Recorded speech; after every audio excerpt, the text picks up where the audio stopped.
আমার এক সহকর্মী দাঁড়িয়ে ছোট ছোট করে রাখে, এ ব্যাপারে তাকে নিষেধ করলে সে হেসে হেসে বলে এতে কোনো সমস্যা নাই। এ ব্যাপারে শরীয়তের হুকুম কি? এই ব্যক্তি এখানে উপস্থিত আছে, দয়া করে কিছু বলে শাসন করে দেন। লম্বা করা এটা নবী সাল্লাল্লাহু আলাইহি ওয়াসাল্লামের নির্দেশ। তিনি বলেছেন আফুল্লুহা আরফুল্লুহা, তোমরা দাড়িকে ছেড়ে দাও। দাড়িকে ছেড়ে দিতে বলেছেন, লম্বা করতে বলেছেন। সাহাবীদের মধ্যে এক মুষ্টির পরে, বুখারীর হাদিসে এক মুষ্টির পরে অতিরিক্ত অংশ কাটার বিষয়টা সাব্যস্ত আছে। এর আগে এক মুষ্টির আগে সাহাবীদের কারোর কাছ থেকে, নবী সাল্লাল্লাহু আলাইহি ওয়াসাল্লাম থেকে কোনো হাদিসে দাড়ি কাটা ছাটার, দাড়ি লম্বা করা ওয়াজিব। কিছু ইখতিলাফ আছে, আরবের কিছু আলেমদের ভিন্ন মত আছে। বেশিরভাগ আলেমদের মতে হলো দাড়ি লম্বা করা কি ওয়াজিব।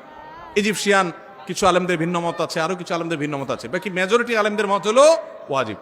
আমরা বলি দাড়ি রাখা সুন্নত, সেটা সুন্নত এই অর্থে নবীজিও দাড়ি রেখেছেন, সেই হিসাবে সুন্নত। কিন্তু তিনি নির্দেশ করলে সেটা কি হয়ে যায়? সেটা আমভাবে ওয়াজিব হয়ে যায়, সেই হিসাবে দাড়ি রাখা ওয়াজিব। এটা কি? কেউ তো বলতে পারে নামাজ না পড়লেও সমস্যা নেই, কিন্তু একজন মুসলমান মনে করবে আল্লাহ নবীর ওয়াজিব তরক করলে সমস্যা আছে না নাই? আছে। কিয়ামতের ময়দানে তার জন্য জবাবদিহি করতে হবে কি হবে না? হবে। তবে আমাদের ভাই কেউ হয়তো খোঁচা খোঁচা দাঁড়িয়ে রাখা শুরু করেছেন, আমরা তাকে অ্যাপ্রিসিয়েট করব, আমরা তাকে দূরে সরাবো না, আলহামদুলিল্লাহ, আমরা তাকে এটাকে লম্বা করার জন্য নসিহা করব। তবে সেই সাথে এটাও আমাদের মাথায় রাখতে হবে, দাড়ির চাইতে অনেক ইম্পর্টেন্ট নির্দেশ আছে আল্লাহর, যেগুলো আমরা অহরহ লঙ্ঘন করি। আছে না নাই? এটা শুনে আবার বেদাড়ি আল্লাহ একটু খুশি হয়ে গেছে, যাক আমাদের পক্ষে একটু আসলো। ভাইয়ের কোনো ছাড় নেই, কিন্তু পাশাপাশি আমাদের এটাও মাথায় রাখতে হবে যে আল্লাহর অন্যান্য ফরজ বিধানগুলো মানতে হবে। অনেকে লম্বা দাঁড়িয়ে আছে, মুখ খারাপ করে, আছে না নাই? বাংলা একটা প্রবাদ আছে, হাজী সাহেবের মুখ খারাপ। কি বলে? হাজী সাহেবের মুখ খারাপ। এই লম্বা দাড়ি নিয়ে মুখ খারাপ করে কি করে না? এই লম্বা দাড়ি নিয়ে দোকানদার দেশি মশারি আর ইন্ডিয়ান মশারি মিশায় দেশি মশারি ডাল বলে বিক্রি করে কি করে না? তাহলে দাঁড়িয়ে আসে বেশি ক্ষতি তিনি করছেন ওই কাজটা করে, ঠিক না ভাই? ঠিক।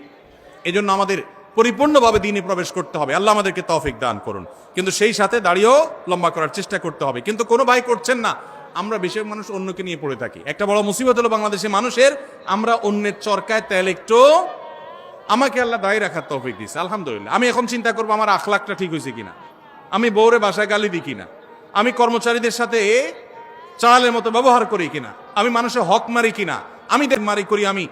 এটা তো কোনো মুসলমানের কাজ হতে, আমি চাইবো আমার ভাইয়ের দাড়ি লম্বা হোক, কিন্তু সেই সাথে আমি চাইবো আমার আরো যে দুর্বলতা আছে সেগুলো যেন দূর হয়। আল্লাহ আমাদেরকে আমলের তৌফিক দান করুন।